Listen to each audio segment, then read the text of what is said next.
Et aujourd'hui, nous allons ouvrir un nouveau volet dans cette série d'études concernant les signes des temps.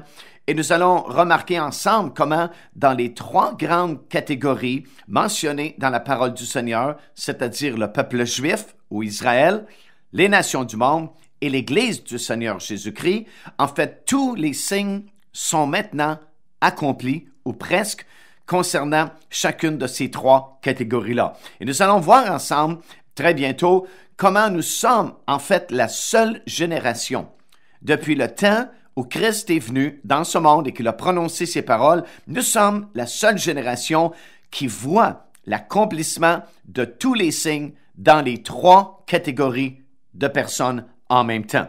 Avant nous, il manquait toujours une ou deux catégories où les signes n'étaient pas tous accomplis. Mais nous sommes la seule génération chez laquelle tous les signes sont accomplis, prouvant encore une fois de plus que nous sommes la génération de la fin. Nous vivons dans le temps où l'épouse de Christ sera enlevée. Et en fait, ce que j'aimerais partager avec vous aujourd'hui, j'aimerais vous expliquer un petit peu le cri de minuit, ou du moins la période dans laquelle nous entrons présentement, qui est la période du cri de minuit. J'aimerais que vous puissiez prendre votre Bible et tourner avec moi dans l'Évangile de Matthieu, dans le 25e chapitre. Et nous allons lire encore une fois cette parabole qui est excessivement importante dans le contexte du retour du Seigneur Jésus-Christ et qui s'appelle la parabole des 10 vierges. Dans Matthieu chapitre 25, ça dit ceci. « Alors, le royaume des cieux sera semblable à 10 vierges. » Maintenant, je m'arrête tout de suite pour vous expliquer, évidemment, que le premier mot de ce 25e chapitre, c'est le mot « alors ». Et le mot « alors » relie ce qui a été dit dans le chapitre 24. Et dans le chapitre 24, si vous le lisiez bien, vous allez vous rendre compte que Jésus parle de la fin des temps, il parle de son retour, il parle de son avènement. Et ça dit ici tout de suite dans le 25e chapitre, « alors ». Alors, c'est évident que c'est connecté avec ce que Jésus vient de dire dans le 24e chapitre, et c'est évident que ça place cette parabole à la fin des temps, là où nous sommes présentement dans les derniers jours. Alors, il dit alors, le royaume des cieux sera semblable à 10 vierges. Maintenant, le royaume des cieux, c'est l'Église du Seigneur Jésus-Christ. Autrement dit, il dit, voici à quoi va ressembler mon Église dans les derniers jours. La preuve de cela, c'est que si vous allez dans Matthieu, le 13e chapitre, comme on l'a déjà mentionné à date dans cette série d'études, il y a un enseignement du Seigneur Jésus concernant son Église qui prend la forme de 7 paraboles. Vous vous souvenez de cela? Dans le 13e chapitre, on commence avec la première parabole, qui est la parabole du semeur, qui est sorti pour semer sa semence, et cette semence tombe dans 4 terrains différents, comme vous le savez.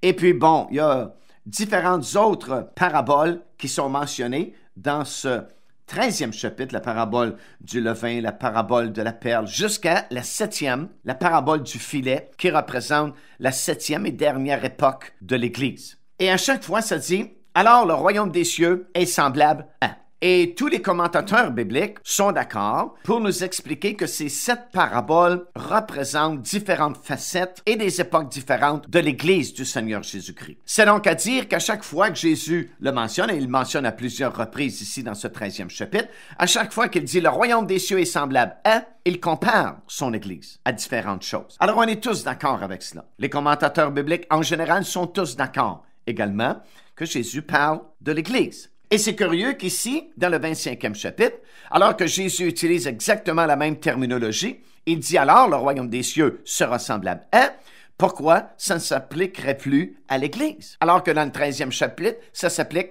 toujours à l'Église. Alors nous savons que Jésus parle encore ici d'une autre facette de l'Église. L'Église dans les derniers jours va ressembler à 10 vierges qui, ayant pris leur lampe, allèrent à la rencontre de l'époux. 5 d'entre elles étaient folles et 5 sages. Les folles, en prenant leur lampe, ne prirent point d'huile avec elles. Maintenant, ça, c'est très important, ce verset-là, parce qu'en fait, c'est ce qui va faire la différence entre les vierges sages et les vierges folles. La différence, c'est que les folles n'ont point de réserve d'huile. Elles n'ont point pris d'huile avec elles. Mais les sages prirent avec leurs lampes de l'huile dans des vases. Alors les folles n'ont pas d'huile dans leur vase, ont de l'huile simplement dans leur lampe. Mais les sages ont pris leurs précautions et ils ont fait une réserve d'huile dans des vases. Comme l'époux tardait, toutes s'assoupirent et s'endormirent. Au milieu de la nuit, on cria, « Voici l'époux, allez à sa rencontre. » Alors toutes ces vierges se réveillèrent et préparèrent leurs lampes. Les folles dirent aux sages, « Donnez-nous de votre huile, car nos lampes s'éteignent. » Les sages répondirent, « Non, il n'y en aurait pas assez pour nous et pour vous.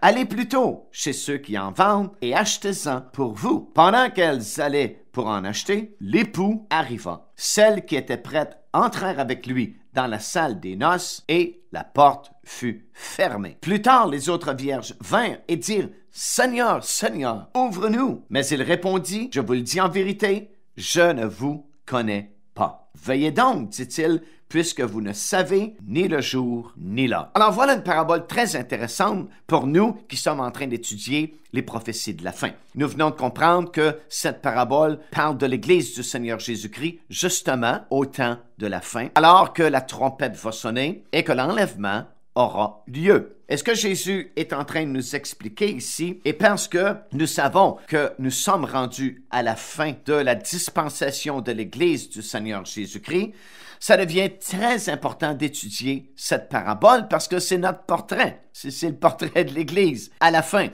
Et ce qu'on voit encore une fois, c'est cette distinction telle que nous l'avons étudiée dans les cassettes précédentes entre deux groupes bien distincts dans l'Église, le bon blé et l'ivraie. On parle de Philadelphie, on parle de Laodicée, on parle de vierges folles, on parle de vierges sages, on parle de l'épouse de Christ et on parle de ceux qui ne peuvent faire partie de l'épouse de Christ. Alors c'est donc très important d'examiner cette parabole afin que nous recevions l'instruction que Jésus voulait nous donner. Évidemment, comme je l'ai dit au tout début, le cri de minuit n'est pas encore lancé. Dans quelques instants, je vais vous expliquer qu'est-ce que c'est le cri de minuit. Mais par contre, nous réalisons par les signes qui se sont accomplis tout autour de nous, particulièrement tout récemment, alors qu'il y a vraiment une accélération dans l'accomplissement des signes prophétiques qui nous pointent, qui nous indiquent que Jésus revient très bientôt maintenant. Alors, même si le cri de minuit n'est pas encore donné, nous reconnaissons à cause de ces signes que nous venons d'entrer dans la période du cri de minuit. Et c'est une période vraiment très particulière, très critique même, et nous avons beaucoup d'exhortations dans la parole de Dieu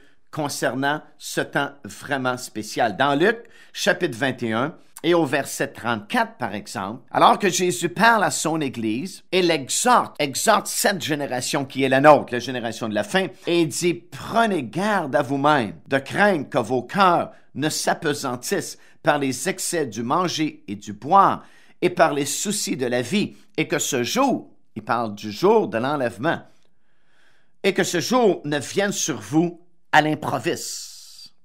Que ce jour ne vienne sur vous à l'improviste. » Dans Matthieu chapitre 24 également, et dans le verset 33, Jésus dit ceci, « De même, quand vous verrez toutes ces choses, sachez que le Fils de l'homme est proche et il est à la porte. » Si vous revenez dans Luc chapitre 21 et au verset 36, Jésus dit, « Veillez donc et priez en tout temps, afin que vous ayez la force d'échapper à toutes ces choses qui arriveront et de paraître debout devant le Fils de l'homme. » Alors, puisque nous reconnaissons que nous sommes entrés dans la phase finale de l'Église, ou dans la période du cri de minuit, bien, nous devons faire doublement attention à notre marche dans le Seigneur Jésus-Christ. Nous devons être très alertes et nous instruire des choses de la parole de Dieu qui nous exhortent vraiment à marcher d'une manière digne du Seigneur, particulièrement durant cette génération.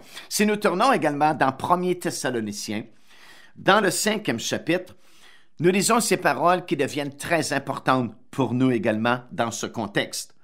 L'apôtre Paul dit ceci. Il dit, pour ce qui est des temps et des moments, évidemment, il fait référence à l'enlèvement de l'Église, puisque vous avez dans le 4e chapitre, des versets 13 jusqu'au verset 18, jusqu'à la fin du 4e chapitre, le récit de l'enlèvement de l'épouse de Christ. Et tout de suite dans le 5e chapitre, et souvenons-nous que dans le texte original, il n'y a pas de division de chapitres ni de versets. Les chapitres et les versets ont été ainsi conçus pour nous aider à nous retrouver dans la Bible plus facilement. Mais dans le texte original, ça n'existe pas. Alors, ça veut dire que le premier verset du 5e chapitre fait suite immédiatement après le 18e verset. C'est tout d'une venue, là. Il dit, par exemple, il parle de l'enlèvement de l'épouse de Christ, puis il dit, consolez-vous donc les uns les autres par ces paroles, et il ajoute tout de suite, pour ce qui est des temps et des moments, vous n'avez pas besoin, frères, qu'on vous en écrive, car vous savez vous-même que le jour du Seigneur viendra comme un voleur dans la nuit. Maintenant, souvent, les gens s'arrêtent là, puis vont citer ce verset par rapport à l'Église, disant, bien, on ne peut savoir évidemment ni le jour ni l'heure. Tout ce qu'on sait, c'est que Jésus viendra comme un voleur dans la nuit. Mais il ne faut pas s'arrêter là, parce que ce verset-là n'est pas pour l'Église. Il est pour ceux de l'extérieur de l'Église, ou ceux qui ne sont pas prêts, puisque ça dit dans le verset suivant, « Quand les hommes diront paix et sécurité, alors une ruine soudaine les surprendra, comme les douleurs de l'enfantement surprennent la femme enceinte, et ils n'y échapperont point. Mais, voilà ce qui change ici, le contexte. Mais, vous, frères, vous n'êtes pas dans les ténèbres pour que ce jour vous surprenne comme un voleur. » Alors, ça veut dire, pour ceux qui sont alertes spirituellement parlant, ceux qui sont prêts pour l'enlèvement de l'épouse de Christ, Jésus ne viendra pas pour eux comme un voleur dans la nuit, et ce jour ne les surprendra pas, parce qu'ils seront prêts. Il dit, vous êtes tous des enfants de la lumière et des enfants du jour. Nous ne sommes point de la nuit, des ténèbres. Ne dormons donc point comme les autres, mais veillons et soyons sobres, car ceux qui dorment, dorment la nuit, et ceux qui s'enivrent la nuit. Mais nous qui sommes du jour, soyons sobres, ayant revêtu la cuirasse de la foi et de la charité, et ayant pour casque l'espérance du salut, car Dieu ne nous a pas destinés à la colère, mais à l'acquisition du salut par notre Seigneur Jésus-Christ, qui est mort pour nous, afin que soit que nous veillions, soit que nous dormions, nous vivions ensemble avec lui. C'est pourquoi, dit-il, exhortez-vous réciproquement et édifiez-vous les uns et les autres comme en réalité vous le faites. Alors voilà un passage aussi vraiment important pour nous qui sommes rendus à la fin des temps, afin que nous suivions les instructions de la parole de Dieu, que nous soyons prêts pour que ce jour ne nous surprenne pas comme un voleur dans la nuit. Alors, ce qu'on est en train de dire, c'est que nous sommes entrés dans la période du cri de minuit. Le cri de minuit n'est pas encore lancé. Le cri de minuit, évidemment, c'est un signal. C'est un signe qui est tellement évident qu'il réveille toute l'Église. Si vous revenez dans Matthieu, le chapitre 25, vous vous rendez compte que dans les derniers jours, c'est pas facile puisque toutes les vierges se sont endormies. La différence entre les deux groupes, comme j'ai mentionné il y a quelques instants, c'est que les sages ont pris une réserve d'huile dans des vases qu'ils ont apportés avec leur lampe. Et lorsque le cri de minuit a été lancé, le cri de minuit dit « Voici l'époux arrive maintenant ». Lorsque le cri de minuit sera là, on n'aura pas besoin... ce que je veux dire, c'est qu'il n'y a pratiquement plus de délai maintenant. On ne dira pas, par exemple, bien, le Seigneur revient bientôt. Non, le cri de minuit va dire « Jésus arrive ».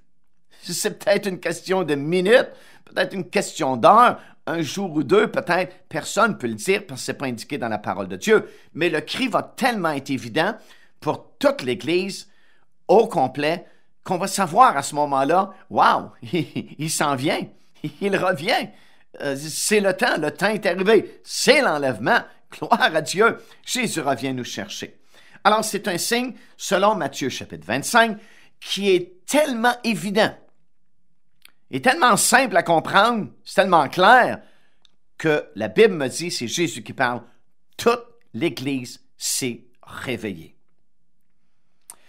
Maintenant, quel est donc ce signe si puissant qui permet à l'Église de savoir sans l'ombre d'un doute qu'il n'y a plus d'attente maintenant possible? Jésus est en route, il s'en vient.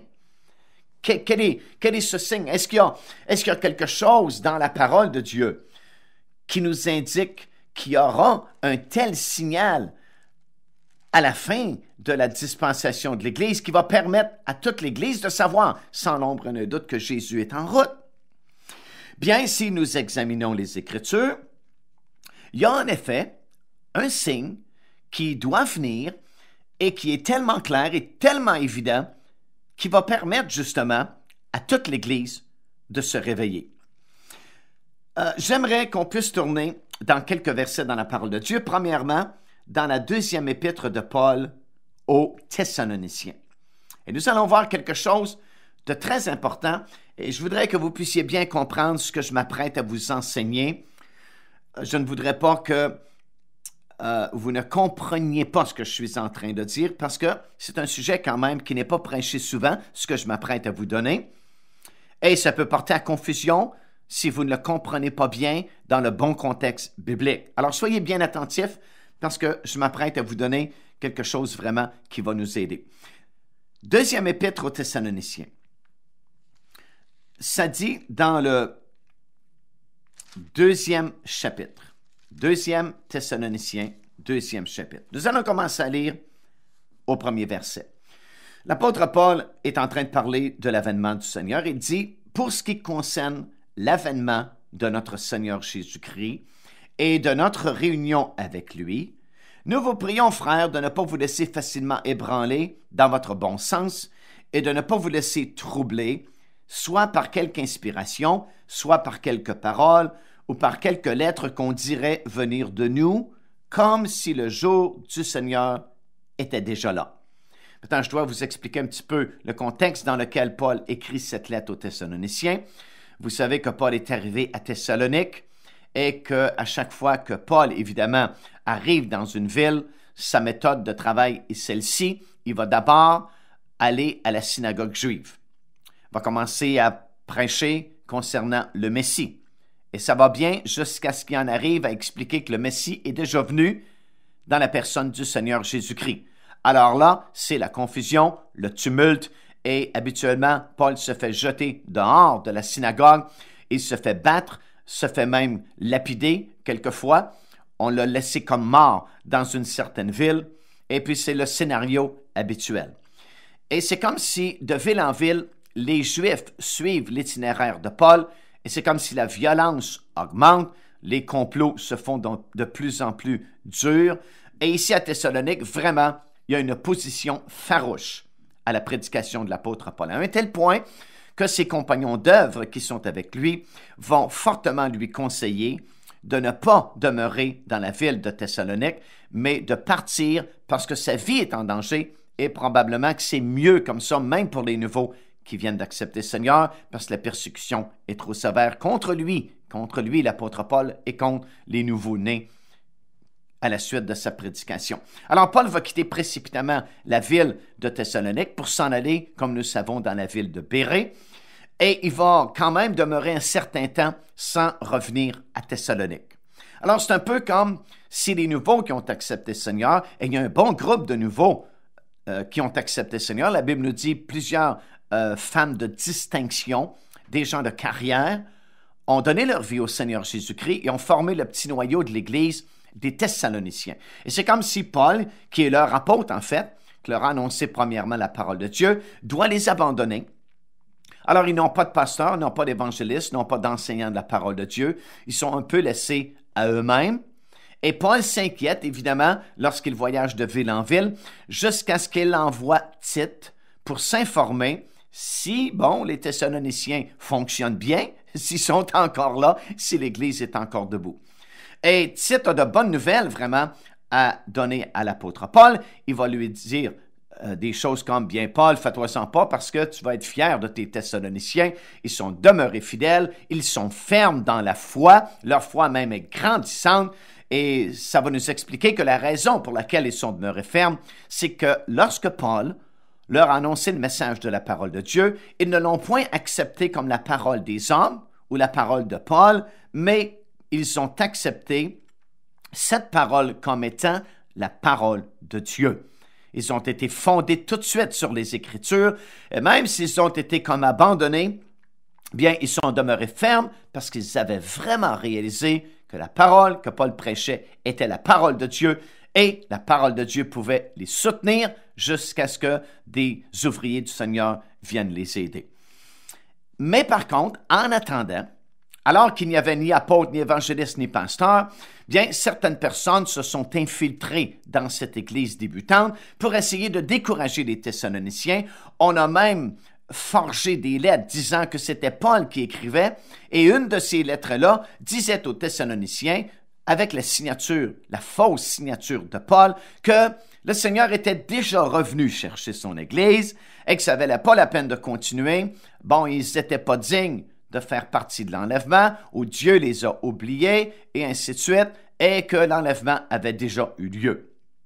Et Paul va écrire cette seconde lettre aux Thessaloniciens pour corriger cette situation et leur dire, comme nous venons de lire, pour ce qui concerne l'avènement de notre Seigneur Jésus-Christ et notre réunion avec lui, nous vous prions, frères, de ne pas vous laisser ébranler dans votre bon sens et de ne pas vous laisser troubler, soit par quelques inspirations, soit par quelques paroles ou par quelques lettres, qu'on dirait venir de nous, comme si le jour du Seigneur était déjà là. Alors, il va ajouter ceci au 3e verset, que personne ne vous séduise d'aucune manière. Car, dit-il, il faut. Alors, on n'a pas le choix. Le mot « faut » en français, c'est un impératif. C'est un mot très fort. Il faut. Lorsque nous disons « il faut que j'aille à tel endroit », c'est comme nécessaire, c'est impératif. Il dit « c'est impératif que l'apostasie soit arrivée auparavant et qu'on ait vu paraître l'homme du péché, le fils de la perdition, l'adversaire qui s'élève au-dessus de tout, ce qu'on appelle Dieu et de ce qu'on adore, jusqu'à s'asseoir dans le temple de Dieu, se proclamant lui-même Dieu. » Maintenant, nous allons arrêter ici pour le moment. Il y a des choses très importantes que nous avons besoin de comprendre dans le contexte de ce que nous sommes en train d'étudier. J'aimerais que vous puissiez remarquer plusieurs choses. Premièrement, l'apôtre Paul dit que Jésus ne peut retourner, ni même venir chercher son épouse avant que deux choses ne se produisent. Premièrement, dit-il, il faut que l'apostasie soit arrivée. Remarquez bien que dans le premier verset, l'apôtre Paul mentionne deux choses différentes. Il parle de l'avènement de notre Seigneur et de notre réunion avec lui. Ça, ce sont deux choses différentes. L'avènement du Seigneur, c'est la parousie, du grec parousia, qui veut dire apparition. Lorsqu'on parle de l'avènement du Seigneur, on ne parle pas de l'enlèvement de l'Église ou de l'épouse de Christ, mais on parle du retour physique et littéral du Seigneur Jésus-Christ à la fin des 7 années de tribulation qui s'en viennent. À la fin de ces 7 années, le Seigneur Jésus-Christ va revenir une deuxième fois, va revenir en personne, comme le prophète Zacharie le dit, en ce jour-là, son pied se posera sur la montagne des Oliviers qui se fendra en deux. Il mettra un terme à la bataille d'Armageddon, va procéder au jugement des nations, va aller chercher les Israéliens qui sont spirituels, qui sont cachés à Pétra depuis 3 ans et demi. Et finalement, nous allons ouvrir le règne de 1000 ans. Ça, c'est la parousie, l'avènement du Seigneur Jésus-Christ. Et c'est à la fin, comme j'ai mentionné, des 7 années de tribulation. Tandis que notre réunion avec lui se fait 7 ans avant. Notre réunion avec lui, c'est l'enlèvement de l'épouse de Christ. Nous montons dans les airs à la rencontre du Seigneur. Et comme on a déjà expliqué, à ce moment-là, Jésus ne revient pas sur la terre. Il vient dans les airs seulement et c'est nous qui allons à sa rencontre. Alors, ce sont deux événements différents. Ils sont séparés d'une période de 7 ans qui est la période des 7 années de tribulation. Alors, c'est très, très important de remarquer cette distinction-là ici et surtout le fait que Paul mentionne les deux. événements. Ce qu'il dit donc, c'est qu'avant le retour de notre Seigneur Jésus-Christ, la parousie, et même avant l'enlèvement de l'épouse de Christ, notre réunion avec lui, il y a deux choses qui doivent arriver. La première chose, l'apostasie. Il dit, il faut que l'apostasie soit arrivée avant l'enlèvement de l'épouse et bien sûr avant la parousie. Et il l'identifie de façon très particulière, très définie. Il ne dit pas, il doit arriver une apostasie quelconque, comme il y a eu certaines apostasies dans les différents âges précédents de l'Église, mais il l'identifie comme étant l'apostasie. Quelque chose de très précis, très particulier. Maintenant, le mot apostasie veut tout simplement dire un relâchement, un laisser-aller. Et Paul nous dit, avant notre réunion avec lui et avant, bien sûr, la parousie, il va venir dans l'Église un relâchement général, un laisser-aller général. Maintenant, la parole de Dieu, et c'est Jésus qui parle, va nous expliquer que dans les derniers jours, comme on a traité aussi ce sujet-là précédemment, il y a deux courants qui seront très distincts au sein même de l'Église. Un courant d'apostasie et un courant de réveil. Et on a les deux pieds dedans, vraiment. Moi, ça me fait drôle parce que depuis tellement d'années qu'on prêche que ça va venir, et là, on est dedans. Et c'est comme si on est surpris d'être dedans, et on ne devrait pas être surpris parce qu'on est dans la fin, on est dans les derniers jours, et c'est normal que ces prédictions s'accomplissent. Mais ça fait tout de même curieux, ça fait drôle quand même de se voir et de constater que les deux courants, c'est pas à venir, c'est là. Vous êtes dans l'un ou dans l'autre de ces deux courant-là. Le courant d'apostasie, bien, Jésus a dit que dans les derniers jours, ça viendrait, cette apostasie, qu'il y aurait un relâchement. Il dit dans les derniers jours, il y aura beaucoup de faux prophètes qui vont séduire mon peuple. Dans les derniers jours, dit-il, il parle toujours de l'Église, il ne parle pas des gens du monde. Il dit, dans mon Église, il va y avoir de l'iniquité qui sera accrue, le péché va abonder dans l'Église, dans ce courant-là d'apostasie. Et il dit, parce que l'iniquité sera accrue, la charité du plus grand nombre dans mon Église se refroidira. C'est comme normal parce que lorsque l'iniquité est accrue, nos cœurs s'endurcissent. Ça, c'est la conséquence primordiale du péché dans notre vie. Notre cœur s'endurcit. Et évidemment, si nos cœurs s'endurcissent, bien, la charité se refroidit. Alors ça, c'est le courant négatif, si vous voulez. Et il y a un courant positif, il y a un réveil. La Bible parle de temps de rafraîchissement à la fin. La parole de Dieu parle de pluie, de bénédiction abondante sur ce courant-là de l'Église dans les derniers jours, nous permettant de nous réveiller justement et d'être prêts pour le retour de notre Seigneur Jésus-Christ. Lorsque le Saint-Esprit est descendu il y a 2000 ans pour former l'Église, la fondation de l'Église, c'est la pluie qui est tombée. Et l'apôtre Pierre, dans son premier message, va justement dire au peuple juif, c'est ici l'accomplissement de la promesse de Joël, alors que Dieu avait dit dans les derniers jours. Alors vous voyez, les derniers jours débutent avec la formation de l'Église. Ce qui veut dire qu'aujourd'hui, imaginez-vous comment nous sommes rendus à la fin de cette période que nous appelons les derniers jours. Alors l'apôtre Paul va dire, c'est ici la pluie qui a été promis par Dieu, alors que Dieu a dit dans les derniers jours, je répandrai de mon esprit sur toute chair. Vos fils et vos filles prophétiseront, vos jeunes gens auront des visions, vos vieillards auront des songes. La pluie a tombé. Et ça, c'était la pluie de la première saison. Maintenant, l'apôtre Jacques va nous expliquer dans son livre, dans le 5e chapitre et au verset 7, qu'il y a une deuxième pluie qui doit venir. Et il appelle cette pluie-là la pluie de l'arrière-saison.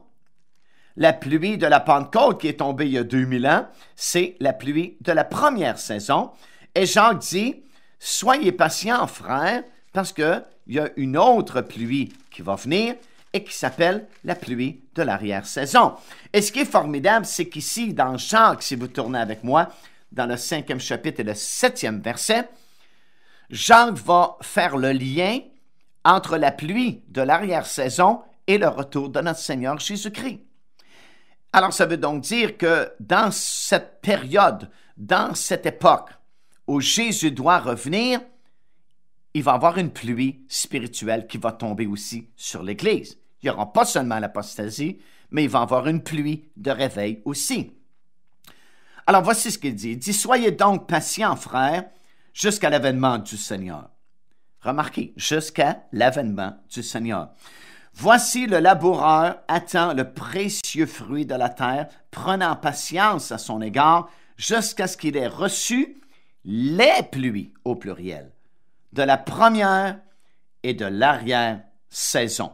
Vous aussi, soyez patients, affermissez vos cœurs, car l'avènement du Seigneur est proche. » Alors, ce que la Bible nous dit, c'est qu'il y a une pluie de l'arrière-saison qui va tomber pour préparer l'Église, afin que l'Église soit prête pour qu'elle puisse monter dans la gloire du Seigneur lorsque cette trompette va sonner.